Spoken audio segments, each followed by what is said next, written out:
Mbak mau bilang Assalamualaikum warahmatullahi wabarakatuh. Mana tenaganya? Nggak ada tenaganya. Assalamualaikum warahmatullahi wabarakatuh. Waalaikumsalam warahmatullahi wabarakatuh. Harusnya kan Mbak yang bilang Assalamualaikum. Jadi kebalik, tapi nggak apa-apa, nggak apa-apa. Nah sekarang kita mau belajar wudhu. Semuanya sudah pernah belajar wudhu? Sudah? Kapan? Sudah lama. Sudah lama. Kakak Iman nanti jadi contoh yang baik untuk berwudhu. Ya? Ya. Kalau gitu, nanti lihat Kakak Iman berwudhu ya. Ya. Yuk, bubar dulu. Kita lihat nanti Kakak Iman berwudhu. Nah, tadi tangan sudah, mulut sudah, sekarang hidung.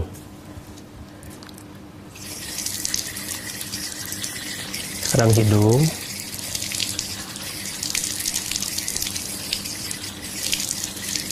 Nah, sekarang ikuti lagi kata-kata Mbak. Ya Allah ya Robi, aku tidak akan menggunakan hidungku ini untuk mencium aib orang lain. Sekali lagi, ya Allah ya Robi, aku mensucikan hidungku ini, dan aku berjanji tidak akan membuat hidung ini mencium aib orang lain. Aib orang lain. Ya. Kemarin kita membahas mulai dari tangan, mulai dari mulut. Nah sekarang kita akan membahas dari hidung. Ketika kita mensucikan hidung kita, kita berjanji pada Allah Subhanahu wa Ta'ala bahwa kita hanya menggunakan hidung kita untuk hal-hal yang baik. Kita tidak akan mencium aib orang lain. Kita itu paling tajam hidung kita itu. Istilah ya, karena hidung di sini itu adalah istilah. Paling tajam untuk mencium hal-hal buruk. Mencium hal-hal buruk yang merupakan hal-hal yang sebetulnya tidak berhak kita ketahui. Ya contohnya, misalnya kita mencium tetangga kita itu sedang hendak bercerai. Kemudian kita mencium hal-hal yang buruk mengenai si A. Dia misalnya seorang pencuri. Pencuri dalam artian dia korupsi, misal begitu. Kemudian si B, kita mencium bahwa dia itu adalah orang yang tukang kawin, misalnya begitu kan. Adanya, maafnya istilah tukang kawin. Iya, tukang kawin. Kadang tukang kawin, maafnya. Iya, ada ahli-ahlinya gitu kan. Ahli kawin, tapi ahli cerai lagi gitu. Ada yang begitu. Nah, hal-hal ini yang jauh dari taharoh itu. Jadi ketika kita bertaharoh, kita mensucikan hidung kita, kita akan selalu menggunakan penciuman kita itu pada hal-hal yang baik. Kita akan mencium hal-hal yang baik. Misalnya, kalau misal kita terbiasa dengan alam, kalau kita terbiasa bersatu dengan alam, kita akan mampu membedakan antara pohon yang beracun dengan pohon yang tidak beracun.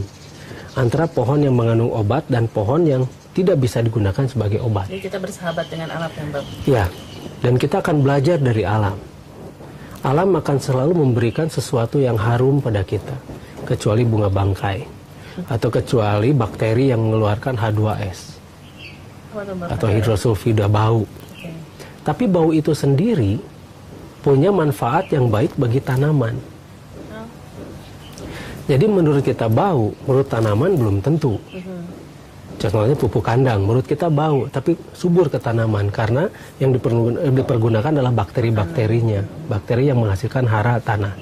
Nah, kita dengan hidung kita apabila benar-benar hidung kita itu bertaharah atau bersuci dan menjaga dari berbagai macam hal-hal semacam mencium aib-aib orang lain dan hanya kita mencium hal-hal yang baik saja, maka insya Allah penciuman kita akan menjadi tajam. Tajam pada hal-hal yang baik. Jadi sebetulnya apabila kita memaksimalkan hidung kita dengan pelajaran dari bersuci itu, maka hidung kita akan menjadi sangat kuat. Terutama ketika kita mendeteksi atau mencium bau dari pohon. Kita akan tahu ini obat apa. Itu luar biasanya apabila kita memanfaatkan berwudu dengan baik dan benar. Kita juga bisa tahu ya Mbak, misalnya ada orang datang nih niat baik atau niat buruk, kita bisa kecium kan. Ini niat baik, niat buruk. Biasanya manusia itu mengeluarkan ini ya, orang-orang punya niat buruk itu di keseimbangan kimia tubuhnya juga berbeda. Aduh. Keseimbangan kimia tubuh itu berbeda ketika dia mempunyai niat yang buruk. Jadi ada yang namanya kelenjar-kelenjar yang aktif lebih banyak. Ya, Mbak tidak akan menjelaskan secara detail di sini karena itu menjadi teknis nanti. Tapi ada kimia-kimia yang melonjak menjadi tinggi dan penciuman kita akan merasakan itu, mendeteksi hal-hal semacam begitu. Jadi kita bisa mencium benar. asal dengan niat dan ikrar yang baik tadi dan kita jalankan. Yang penting mendirikannya. Jangan batasi dengan masjid yang satu peta karena masjid kita adalah planet bumi ini. Masjid kita ini adalah alam semesta ini, masjid kita yang sebenar-benarnya masjid kita. Nah, jadi kembali lagi pada hidung, Iya, Bapak. kita akan mulai belajar mensucikan hidung kita agar menjadi jauh lebih sensitif pada hal-hal yang baik-baik, dan kita akan mengetahui hal-hal yang buruk itu menjadi saringan-saringan. Nah, insya Allah besok kita akan membahas mengenai wajah. Wajah. Wah, masih menarik ya Bapak. Insya Allah.